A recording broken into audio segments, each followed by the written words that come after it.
Series যায় series আসে, পুরনো অসুখের চিকিৎসা তো দূরে থাক, আবার নতুন করে সেই অসুখ মহামারীতে রূপ নেয়। নিউজিল্যান্ডের বিপক্ষে 248 রানের লক্ষ্য ছিল বাংলাদেশের। 25 ওভারে 3 উইকেটে 124 রানের সময় লক্ষ্য পেরোতে ঠিক মতোই এগোচ্ছিল দলটা। এরপরে সেই পুরনো রোগের দেখা, মিডল অর্ডারের ব্যর্থতা, ডট বলের মহড়া, টানা 90 বল ধরে কোনো বাউন্ডারি আদায় করতে না পারা, সেই সঙ্গে 291 বল খেলে 166টি ডট বল দেয়া। ম্যাচের অর্ধেক বলই যখন রান আসবে না, তখন 26 রানের হার মেনে নেওয়াটাই স্বাভাবিক। মেহেদী হাসান মিরাজের দলকে প্রথম ওয়ানডেতে হারই মানতে হয়েছে। বলা হয় ওয়ানডেতে দলকে জেতানোর রাস্তায় এগিয়ে দেওয়ার কাজটা মিডল অর্ডারের ব্যাটারদের, কিন্তু গেল 11 ওয়ানডে ধরে বাংলাদেশের মিডল অর্ডার ব্যাটাররা দুশ্চিন্তার নাম। 13 ব্যাটার এই পজিশনে খেলে সেঞ্চুরি পাননি একবারের জন্য। সবার গড় হিসেব করলে সংখ্যাটা একেবারেই নগণ্য, 23.44। টেস্ট খেলুড়ে দেশগুলোর কোনো মিডল অর্ডারের ব্যাটারেরও এমন পরিসংখ্যান নেই।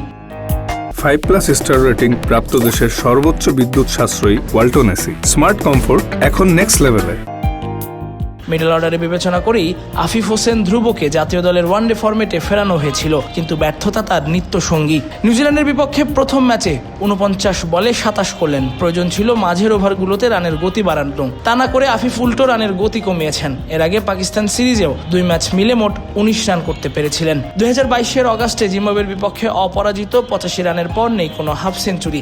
সুযোগ পেয়েছিলেন 17 ইনিংসে, কিন্তু ব্যর্থতার বৃত্তে ঘুরপাক খেয়েছেন বারবার। প্রয়োজনে দলে নিয়ে আফিফ যেন এখন অনেকটাই অপ্রয়োজনীয়। শেষ 2 ওয়ানডেতে সুযোগ পাবেন হয়তো আফিফের জন্য রান করার, কিংবা ব্যর্থতার বৃত্ত থেকে বের হওয়ার চাপটা থাকবে পাহাড় সম। 20 তারিখের দ্বিতীয় ওয়ানডেতে আফিফ চাপের সামনে থাকলেও লিটন দাস দাঁড়িয়ে এক মাইল ফলকের সামনে। নিউজিল্যান্ডের বিপক্ষে দ্বিতীয় ম্যাচটি খেলতে নামলেই এই ব্যাটার তার 100তম ওয়ানডে ম্যাচ খেলার অভিজ্ঞতা অর্জন করবেন। লিটনের আগে লাল সবুজ জার্সিতে 100 ওয়ানডে খেলেছেন মোট 13 জন বাংলাদেশি ক্রিকেটার। বর্তমানে দেশের হয়ে খেলছেন এমন ক্রিকেটার হিসেবে লিটনের সামনে মেহেদী হাসান মিরাজ এবং মুস্তাফিজুর রহমান। 274 ওয়ানডে খেলে সবার উপরে মুশফিক, এরপরই সাকিব, তামিম, মাহমুদুল্লাহ এবং মাশরাফি। লিটন কি পারবেন মাইল ফলকের ম্যাচে নিজের ইনিংসটা রাঙাতে? সঙ্গে মিডল অর্ডারের অসুখের নিরাময় কি হবে? দ্বিতীয় ওয়ানডেতে বাংলাদেশ কি পাবে জয়ের দেখা? প্রশ্নগুলো তোলা থাকলেও 20 তারিখের জন্য। তাসফিক পলক, ক্রিক ফ্রেন্জি।